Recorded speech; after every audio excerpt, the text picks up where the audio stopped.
So today I decided to do a review of my Dyson dc65 multi-floor against the Shark powered rotator liftaway. I've owned the Dyson longer than the Shark. Both machines are dirty at the moment.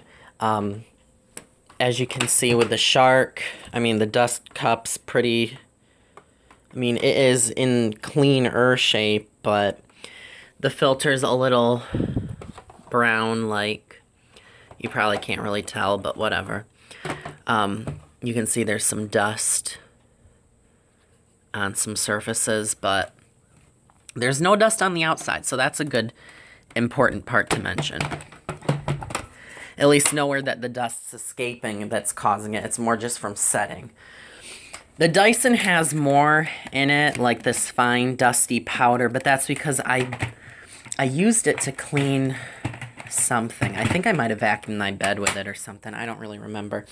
But anyway, I dumped out the Dyson over here, and I'm just going to use like half and half and do a little bit for Shark and Dyson.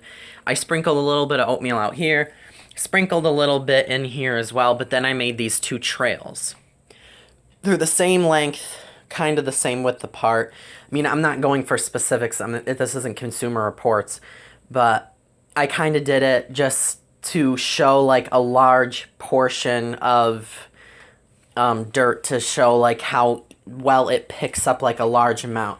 Or it's also a good comparison to show like how much surface dirt it really is leaving behind, as well as underneath, in large piles or anything like this, because there's going to be a couple times in like your vacuum cleaner's life where you do have a big mess like this that you just decide to run over.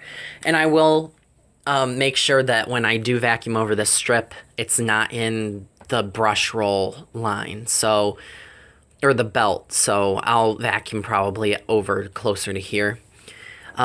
Both vacuums have a central suction path, so I will try and make sure that I get it as close to the center as possible, but away from the belt guard. And the Shark, I believe, the Shark has a chevron style brush roll, and the Dyson has a spiral style. Now, the part that I like about my Shark is, first of all, I actually paid about the same for both of these machines. The Shark I paid like $280 for, and the Dyson I got at Sears as a closeout, and I'd say that it was probably about $280, $290, probably a little over $3 when taxes came around. The Dyson, I bought it because we got Persian cats. I went out that same day, decided to buy a Dyson. Same carpet and everything that we have now. This Dyson's probably a year and, I don't know, 6 months old, a year and a half old. Actually, it is. It's exactly a year and a half old. Probably even close to the date, too. I got it in February, like around Valentine's Day. So, yeah. Today's like August 14th or something like that, so it's been almost exactly a year and a half. The one thing that I really don't care about my Dyson is the hose. First of all, the wand is kind of pointless. It's kind of hard to do. There we go. The wand is kind of pointless on this machine because it's one of those hoses that kind of twist while you stretch it. And there's really no comfortable way to hold this because they eliminated how the handle came out of the unit too. With the dc65 or whatever it was, the slimmer style ball, not the not the slim, like the dc17, but I think it was the dc25, or maybe it was something like that. I think the dc16 or the dc15, that was the big giant Dyson ball. But when they slimmed it down and they had like a back pedal release here and the hose kind of wrapped around the ball portion, that is kind of the Dyson I'm talking about. But there's no tools required to assemble this. There's just this tab right here in the back of the handle, and it just clicks into place. But you can see, when you try and go to pivot this, what happens first is you can see the handle, you can hear it creaking, it's just a thin piece of plastic. I mean, you can see how thin this plastic is. I wish the light was... I'm going to turn this light on. Just a second.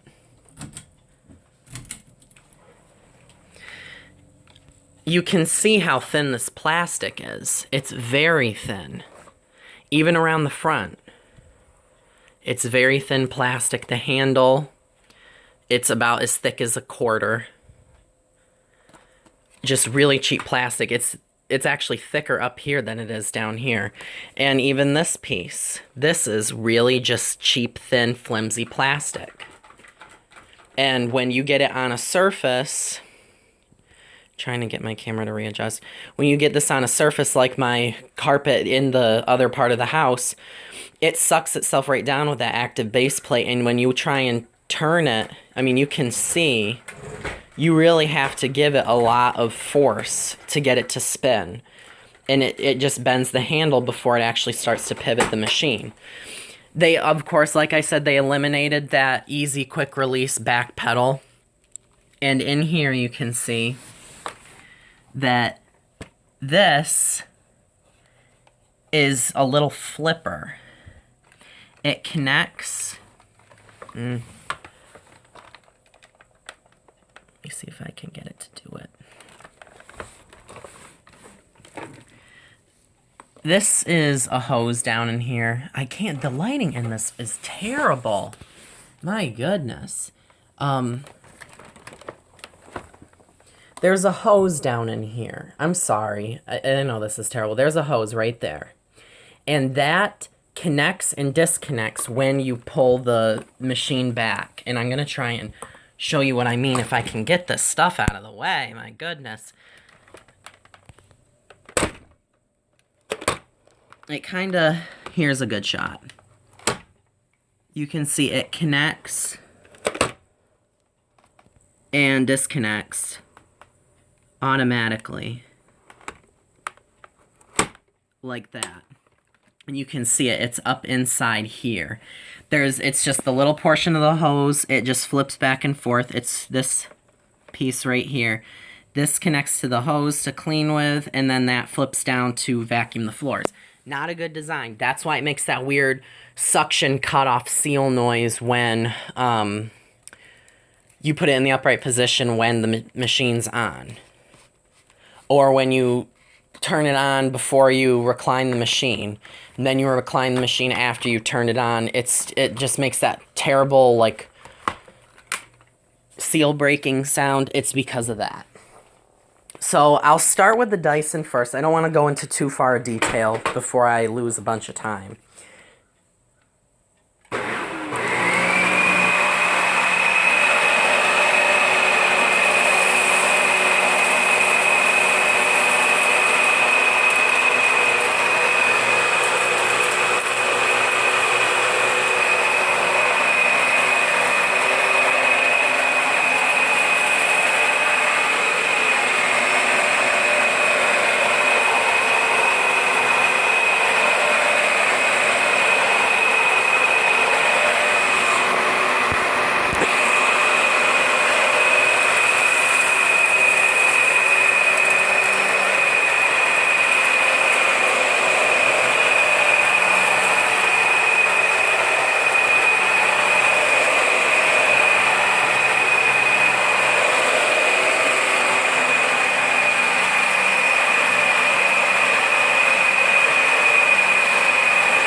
And you heard that little suction brake seal sound. So, all in all, it did a pretty decent job.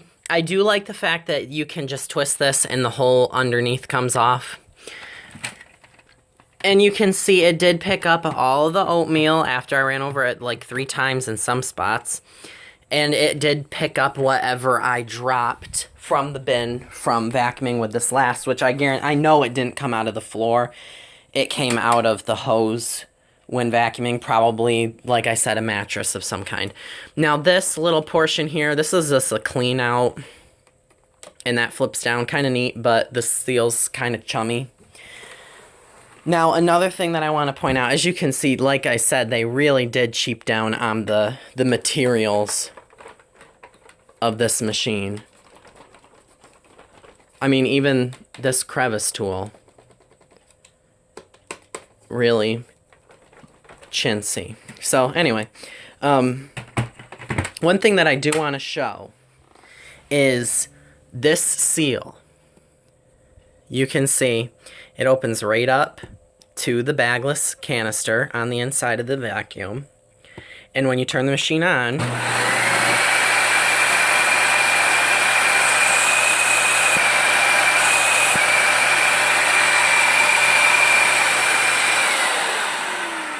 it's still, I mean, you can still break that seal. Because I mean, even if you look at it, oh my gosh, this lighting. It doesn't even completely like go flush with the bin. So to me, that's a crappy design. It does seal decent when the vacuum's on. The one thing also is the filter on this vacuum is almost always clean. The pre-motor filter, it's right here. You can see it's pretty much always clean. It's always white. The bottom of it is purple. It's very clean. It's always clean. If you put your hand down in here, there's really no dust at all. At least underneath the filter. Now around these cyclones and stuff, there's going to be probably a little bit of dust. But I mean, it does do a very good job filtering. But if you actually look at the filter under here, it is kind of black. So now we go with the Shark. With the Shark, you're pretty much already agreeing to having to clean the filters much more often than your Dyson. Do I think that the Shark cleans better? I do.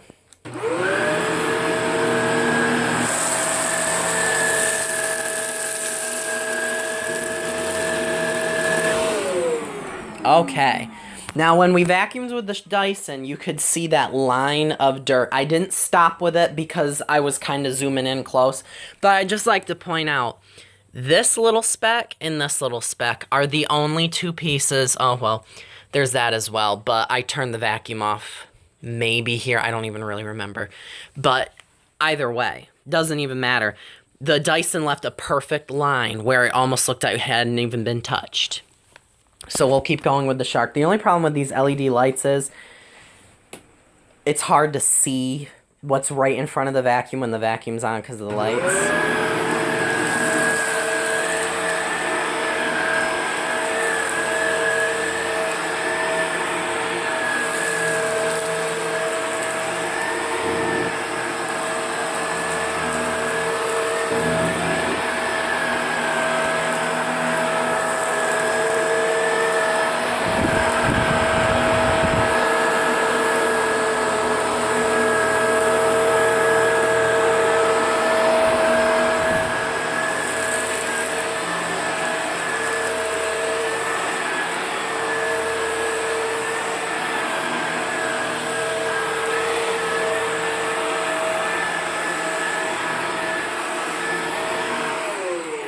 Okay, so the reason why my camera on my phone is not adjusting very well is because the light was perfect. It was sunny. Now it's gonna like rain or something. I don't know.